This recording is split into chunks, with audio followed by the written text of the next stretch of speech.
Hello, dear friends. Thank you very much for coming back. Today we are going to have the second lecture entitled Ordeals and Victories of Russia, which is the part of the course Russian Studies offered by the Russian Academy of National Economy and Public Administration under the President of the Russian Federation. RUNEPA is a leading university in the area of public, business administration and law.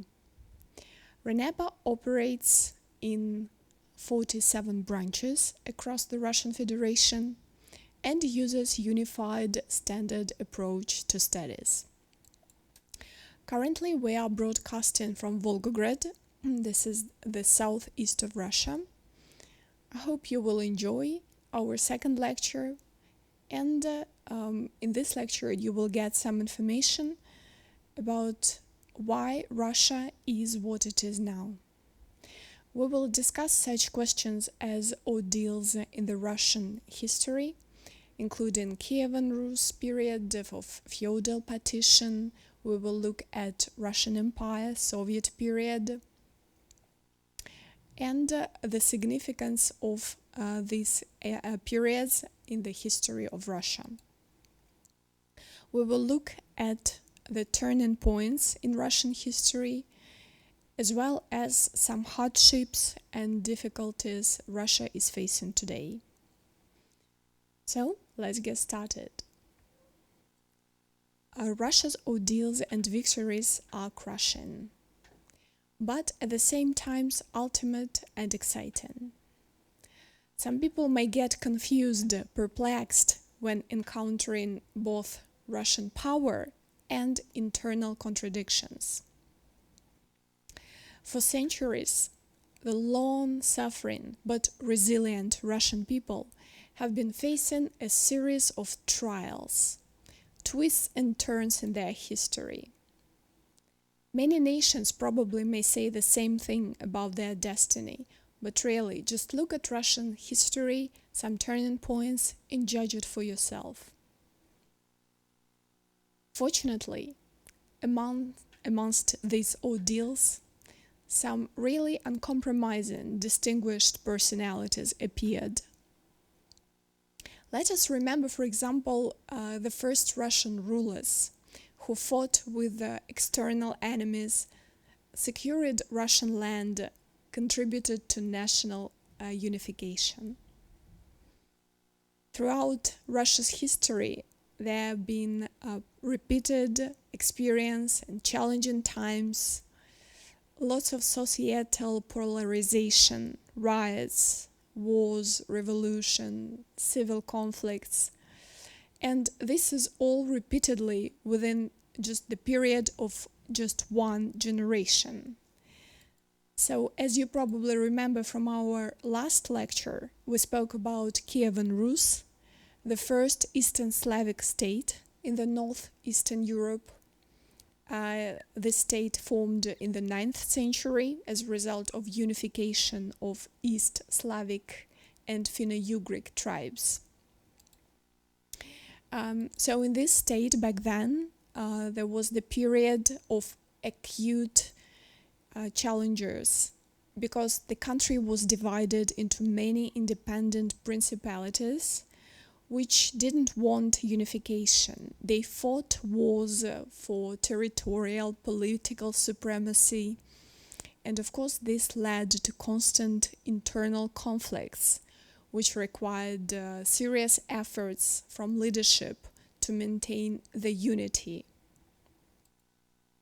At the same time, Rus found itself under constant raids from east, from south, carried out by various nomadic tribes, for example the Kumans or the Polovtsi and the Pechenegs. These raids of course caused significant damage to trade, to economy in general, but also they contributed to instability in the country. Another important factor back then was the beginning of contacts with the West. In the 10th century, we saw the development of trade routes from the Baltic Sea to the Black Sea, and they established the basis of economic life, as well as determining some cultural and political development strategies. The exposure to Western ideas and cultures sometimes as well caused controversy when it was mixed with local traditions.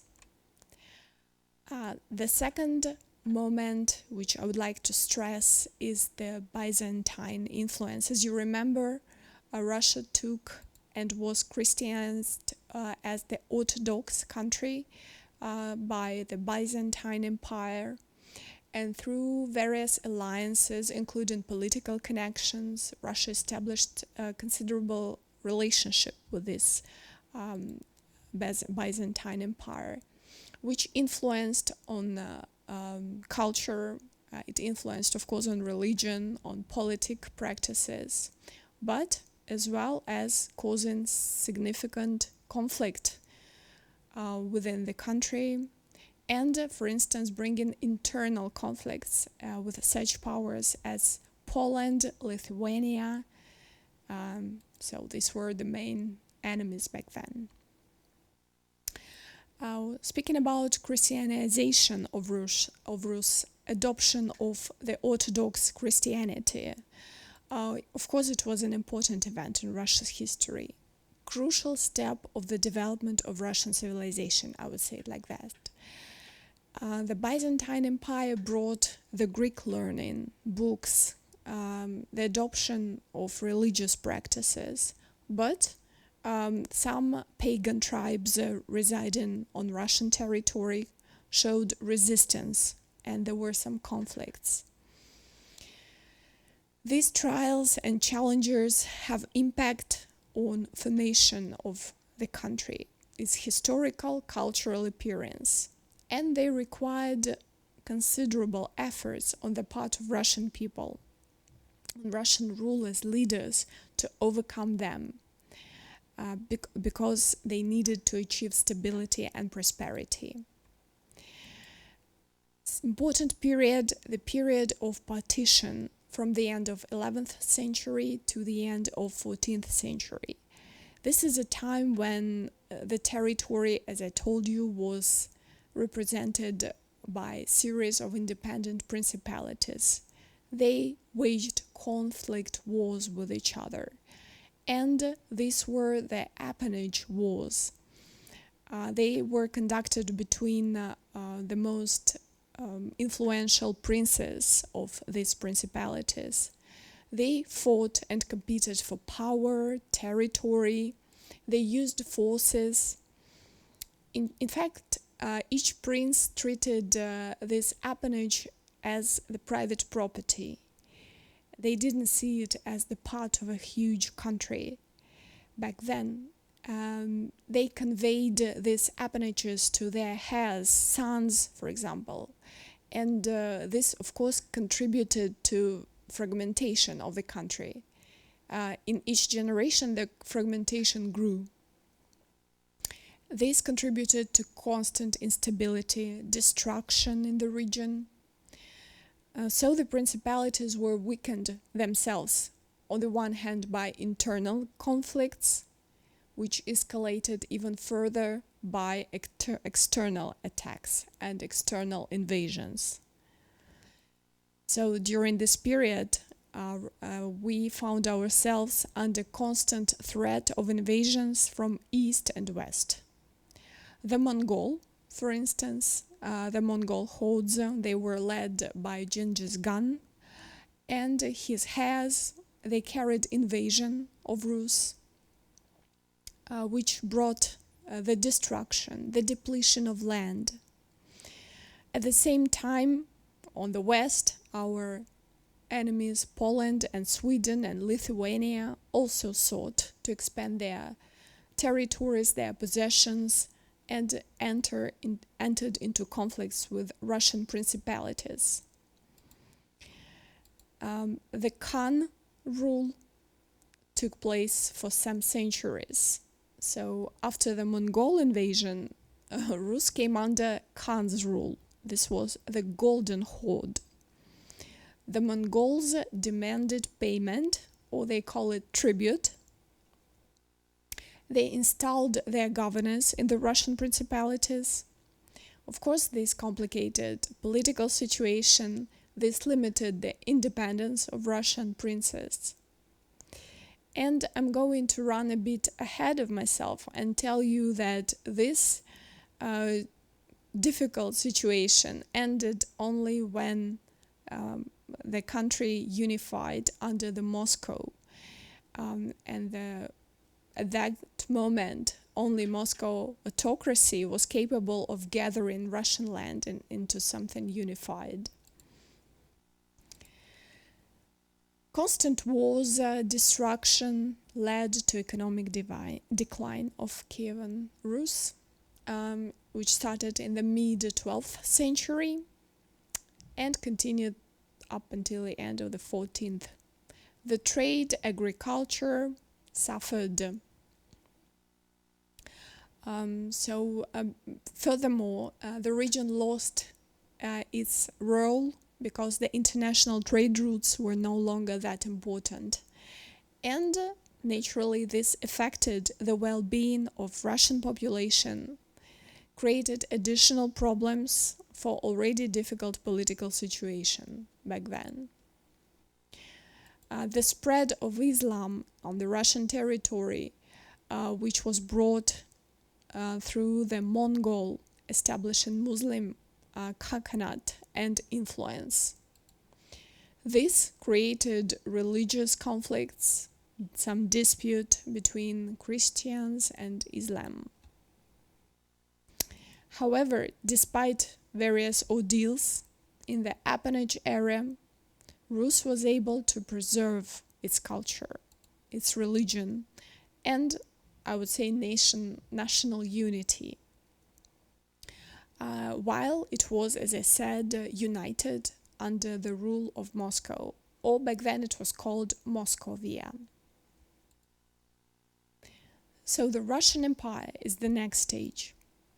As you see on the map, it stretches from Baltic Sea to Eastern Europe to the Pacific Ocean. And during nearly 200 years history, from 1721 to 1917, Russian Empire also faced numerous glorious moments and various challenges, which included expansion of the borders. We can say that most of Russia's historical territorial gains and parts became Russia during the Russian Empire. This resulted in the need to manage, to assimilate different ethnical, religious, cultural groups within the whole territory. And as you understand, ruling such a vast multinational state was a very complicated task. Wars and conflicts arose regularly. Russian Empire was involved in many wars and conflict throughout its history. Some of the most significant ones, like the Northern War, the Crimean War, the Napoleon War, the Japanese War, the Russo-Turkish War, the First World War. So, of course, wars required enormous resources. They claimed millions of lives. Russia suffered through all those wars.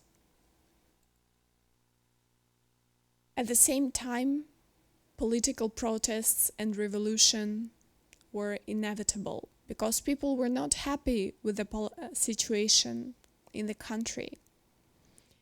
The empire faced several waves of political protests. The most famous probably are the Decembrist uprising of 1825, the Revolution of 1905, and the February Revolution of 1917, which led to the fall of the empire and the establishment of the Soviet Union. The Russian Empire had a lot of differences within itself. Because, as I said, there were different social structures, economic development paths, and various regions varied considerably within its structure.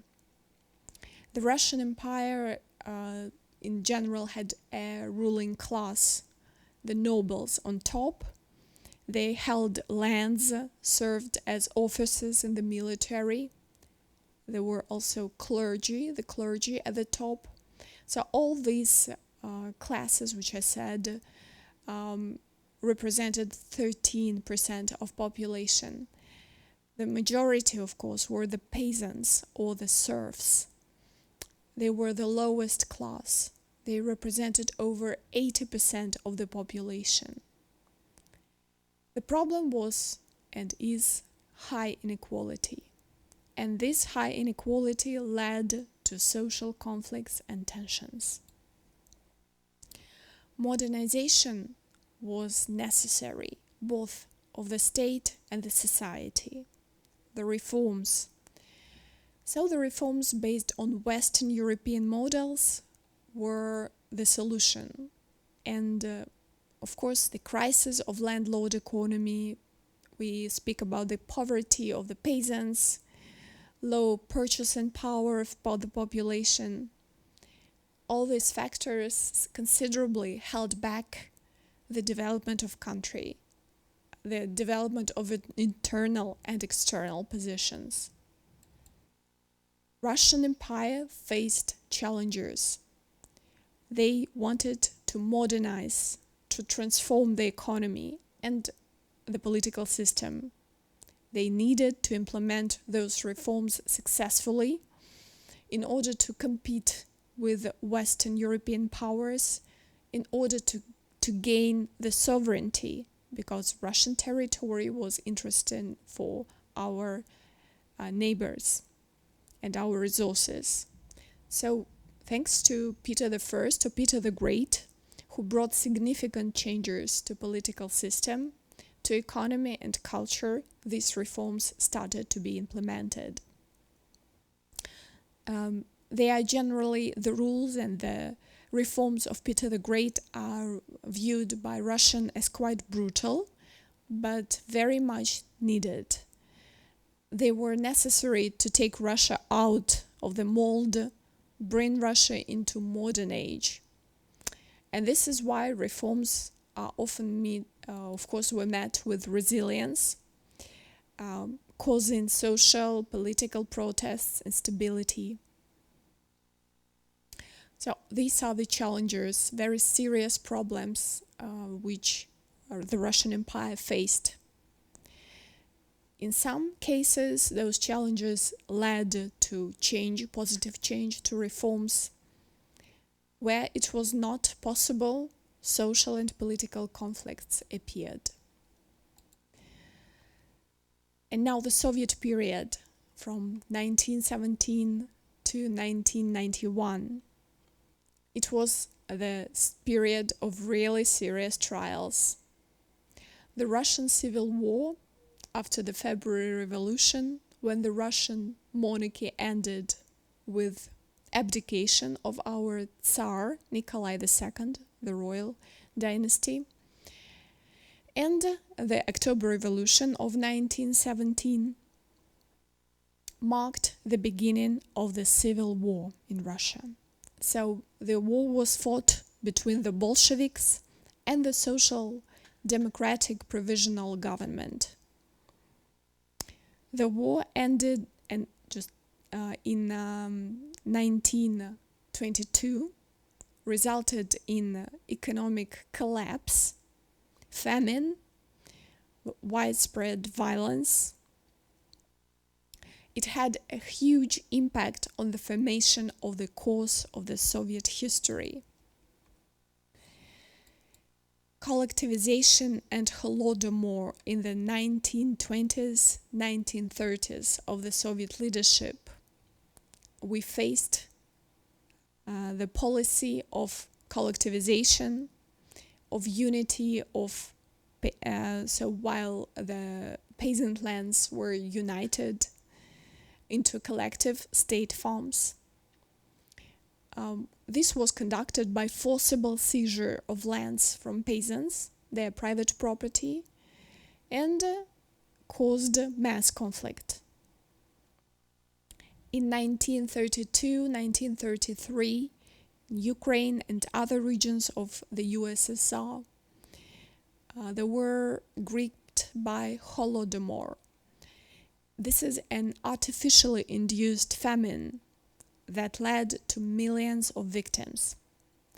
It was the part of a broader Soviet famine of 1931-1934 that caused mass starvation, even in the grain-growing regions of the Soviet Russia.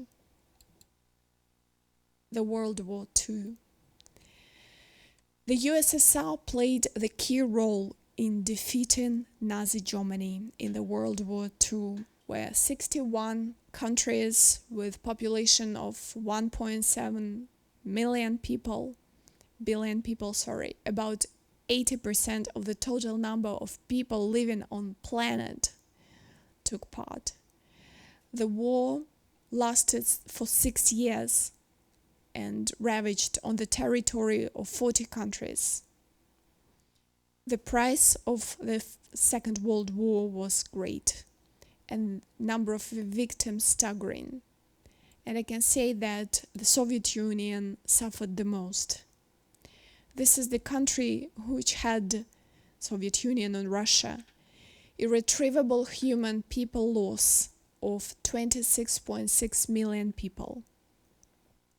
Of these, 8.6 million soldiers of the Red Army and Navy, they died at the fronts. About 4.5 million were captured. Our country also paid considerable price for the liberation of 13 countries of Europe and Asia from Nazi. More than 1 million Soviet soldiers died in the battle in the Eastern and Central Europe, the Balkans, China and Korea, just to liberate other countries. Of these, 600,000 Soviet soldiers died liberating Poland. 140,000 died liberating Czechoslovakia. The same number died liberating Hungary. So you can see that in general 13.7 million Soviet citizens died from bombardings enforced by the Nazi coalition. And in the Nazi-occupied Europe, the death rate was also quite high. Like in Poland, it was 1.7 million people died. In Yugoslavia, 1.7 million people died. In Poland, about 4 million people. In Greece, 450,000. But, for instance, if we speak about the impact and contribution of anti-Hitler coalition, Russia lost 26 million people, 26.6. And, for instance, the United States, only 405,000. Great Britain, 375,000. France, 600,000. So you can see the impact of the country which Russia had. As I said, in Russia the war caused enormous loss of life, enormous destruction, millions of life loss. Many citizens and towns were severely destroyed. And in every family, we remember these feats of our soldiers, of our predecessors who helped to liberate Russia and the world from the Nazi. Back then, there were serious cultural and political restrictions, and we call them repressions. The Soviet restrictions of freedom of speech, mass repression of people, especially political persecutions. The power of Soviet regime tried to suppress any free manifestation, political and cultural opposition. It led to mass arrests, forced labor camps, death sentences. However, the attitude towards this was quite different. I can give you an example of my family. So, for instance, in my family, from my father's side, the great-grandfather was sent to Gulag. This is the prison for political prisoners, for just one political statement. He made this statement in front of his colleagues as a joke, but he was taken to prison and never returned home. So these were the periods after war, and my great-grandmother had to raise 2 children in very harsh after-war conditions alone, with no food, terrible situation. They had to add acorn to survive, for instance. And they hated those political repressions. At the same time, my other great-grandmother on my mom's side, they were very understanding. For instance, they admired what our country achieved under Stalin's leadership. This included the modernization of economy, the victory in the Second World War, the universal literacy. So they understood that such a huge country, very divided with various nations, can be ruled in difficult circumstances, probably by such harsh methods. So they didn't feel any problem. You can see that even within one family there were controversial attitudes toward that. During the same Soviet period, we had planned economy. Planned economy, which has both serious advantages and disadvantages.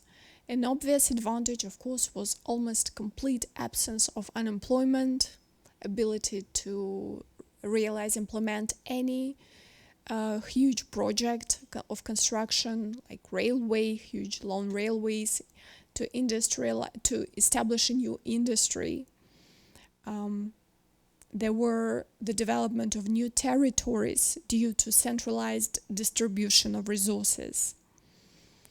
There were almost no considerable stratification of the society, so no inequality. No crisis of overproduction, and very powerful social welfare system. We all remember free education, free medicine. On the other side, there were serious disadvantages due to probably lack of competition, market competition. There were some imperfect labor relations, low mobility of such economy. Planned economy often led to shortages of some goods, especially consumer goods, not very good quality of such goods, and sometimes inefficient use of resources. These challenges affected Soviet Russia and its in this period, but at the same time they contributed to formation of the Soviet state, its strengthening, the domestic foreign policy which it conducted, and becoming one of the global leaders and superpowers. Let's look at the significant turning points in Russian history, which will help us understand the formation of Russian soul and its internal and external policy. So Russia was undaunted in the person of Alexander Nevsky. This was the prince who proclaimed freedom of Russian land. He helped to liberate Russia from the nomads' raids. Another important figure was Peter the Great, who opened gates, as we call it, to the West and brought Western ideas, technologies, expanded Russian territory. Russia was strong and unwavering when the people of Russia defeated Nazi Germany in the Great Terrible Patriotic War. So, if we speak about victories, I'd like to say about the victory of the Neva of 1240. So this was the battle on the river Neva when the Novgorod army under the leadership of Alexander Nevsky defeated Swedes and the knights from Estonia on the ice of the river Neva. Calculating that Russia was weakened by Mongol invasion, which took place in 1240, this deprived the Russia from various support from other countries, and Swedes and some other enemies wanted to gain considerable territories, and they attacked at the Baltic Sea Russian army. It was back then Novgorod army, and Alexander led his army against this Western Swedish force. He demonstrated tactical leadership, abilities to conduct serious military operation, and we call him the hero of Russian land. Another glorious victory of Alexander Nevsky was on the Teutonic Order. The Teutonic Order representatives sought to expand east into also Principality of Novgorod. It was the early 13th century. However, they underestimated the northern Russians. This attempt by Teutonic Order to expand into Principality of Novgorod had the aim to convert Orthodox Russian to Catholicism. But they could not do that. There was a serious victory of Russian army, decisive victory over Swedish troops, and which helped to protect Russia's sovereignty, and this was a turning point. Alexander Nevsky in 1252 signed a very important peace treaty with Mongolian Horde, a Golden Mongolian Horde, which made it possible to maintain independence, relative independence, autonomy of Russian land from the Mongol yoke. This helped to strengthen central government in Russia, maintain relative calm during difficult periods. So, in fact, Alexander Nevsky conducted and implemented the policy of compromise with the Horde, because he considered that the opposition to the Mongols was important, but back then he saw that Western Catholic danger was higher, as in the minds of people this era is perceived right now as more serious, with a more serious threat to Orthodox faith. The Golden Horde were pagan back then. So we faced two threats at the same time. The victories of Peter the Great were of great importance for Russian history and for further development of our country.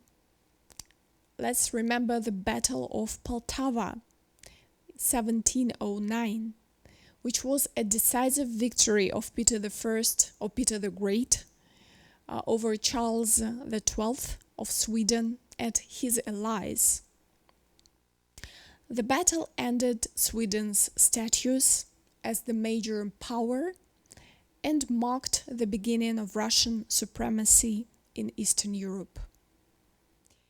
In this battle, Russia brought important territorial gains.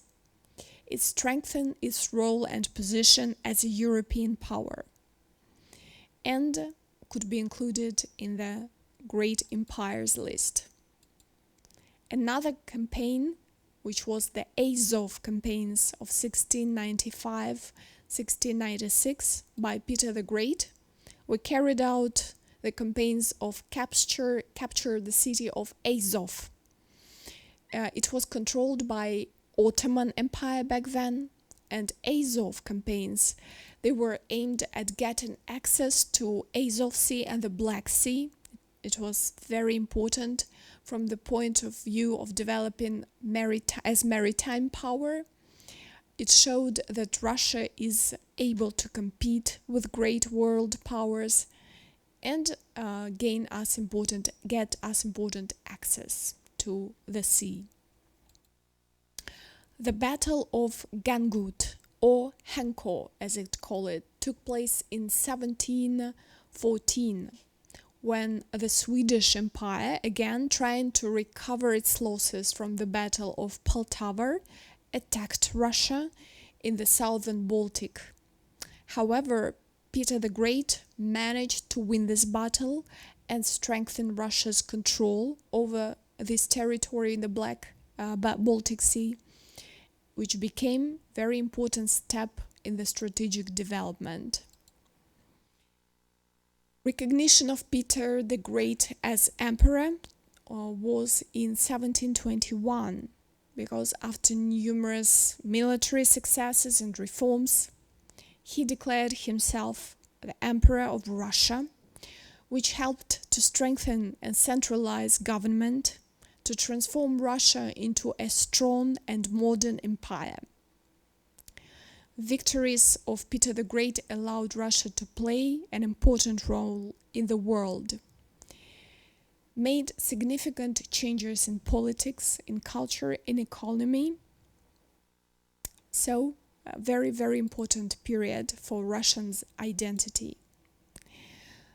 We speak about Great Patriotic War. In Russia, we call this the military actions which took place in the territory of Russia during the Second World War. And this is the great importance for Russia. As I said, 26.6 million Russian people died. The preservation of independence and the territorial integrity of Russia was of considerable importance, because victory in this great patriotic war helped to maintain our independence from the country and allies of the Nazi Germany who tried to gain our country. We also liberated a number of European countries, as I told you, from this regime. In general, the victory over Nazism and fascism in the Second World War was the confrontation of ideology of Nazism, fascism, which brought a lot of suffering and destruction. But victory in this patriotic war played a decisive role in defeating these dangerous, destructive ideas, which helped to establish the principle of democracy, human rights, and international law. This was also very much helped by the Soviet Union. The Soviet soldiers, resistant civilians, contributed considerably to the victory in this war, thanks to the courage, self-sacrifice of Soviet soldiers. Those exploits and sacrifices made the Soviet people become the symbol of courage and national unity. The contribution to the world history that this victory brought was very important. It had a huge impact on geopolitical map of the world, determined further development of the world as democracy, contributing to creation of system of collective security. Victory in the Great Patriotic War became a symbol of national strength and pride for Russian people. Hardships that Russia faced are quite considerable, but now they are no longer less important. So the country, how it is dealing with them, we are going to speak in the next part of our lecture. And what are the main challenges? I'd like to start from economy. The sanction policy of the West and many other internal problems bring together economic difficulties. So these include as well falling oil and gas prices, corruption, low efficiency of resource-oriented economy, energy intensity, serious demographic crisis, insufficient development of innovative technologies. All this poses challenges to Russian economy. However, we're trying to overcome them by diversifying and making the economy more competitive. So in 2022, the economy of Russia shrank by 2.1% amid sanctions. I would like to say that this decline was weaker than during the pandemic. The stability was influenced by serious government incentives, by military-industrial complex development, by reorientation of the trade to Asian countries. And in 2023, the Ministry of Finance and Central Bank expect the transition to economic growth, which is of 2% or even higher. The economic development is actively being implemented due to favorable investment opportunities. We try to attract international investments, find new partnerships.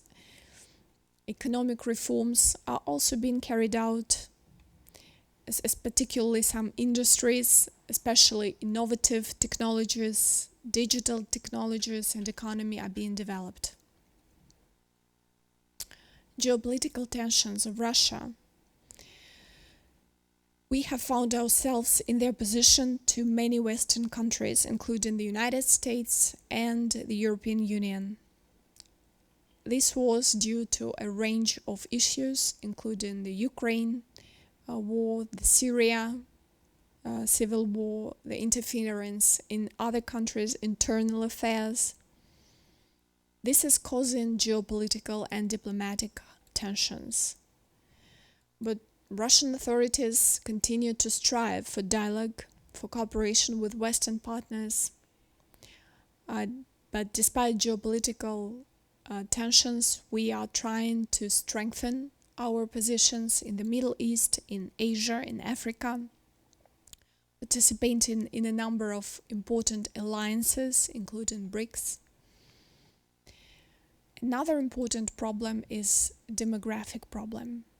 So low birth rate, high mortality, problems with population migration. This makes the demographic situation in Russia quite difficult. The authorities are trying to take steps to stimulate the birth rate, to improve the standards of living in the population using national project policy.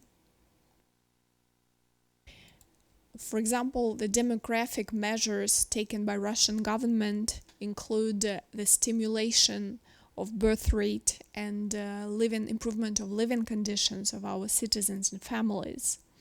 State programs have been introduced which are aimed at supporting families, motherhood, creating some favorable environment for raising children. For example, there are programs implemented for assistance to families which provide allowance for the first child so that the government grant is paid monthly as well, and there is the allowance one-time payment and regular allowance later.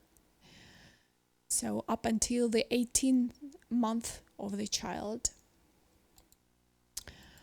Russia's feat, and we are facing threats from terrorism and extremism. We had some serious terrorist attacks in Russia. We all remember them in the past. And the airports were blown. For instance, in Volgograd, we had the railway station and the trolley bus attacked. But Russian authorities are actively combating these threats, improving the security. For instance, they are combating extremists' threats through the system of security services, the system of preventing and countering terrorism. We conduct joint operations with our former Soviet republics and international republics to combat transnational terrorism, which is the biggest threat in Russia. Speaking about climate change, here, like in many countries of the world, Russia is also facing effects of climate change, which is the melting of glaciers, increasing frequency of severe weather events. But our country is committed to taking actions to reduce the greenhouse gas emissions. We try to combat global changes. We are members of some important protocols and agreements regarding the climate change combat. So the environment protection is of very big importance for our country. These are the trends which are aimed at reducing challenges, ensuring stable and sustainable development of Russia.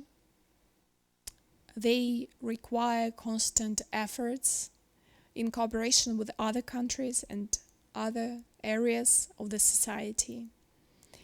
And I hope that due to this lecture you were able to form some ideas about the challenges that Russia faced and great victories we had, and you will have a better understanding of Russia motivations, its actions nowadays. Thank you very much, dear friends, for your attention, and hope to see you during our next lecture. Goodbye.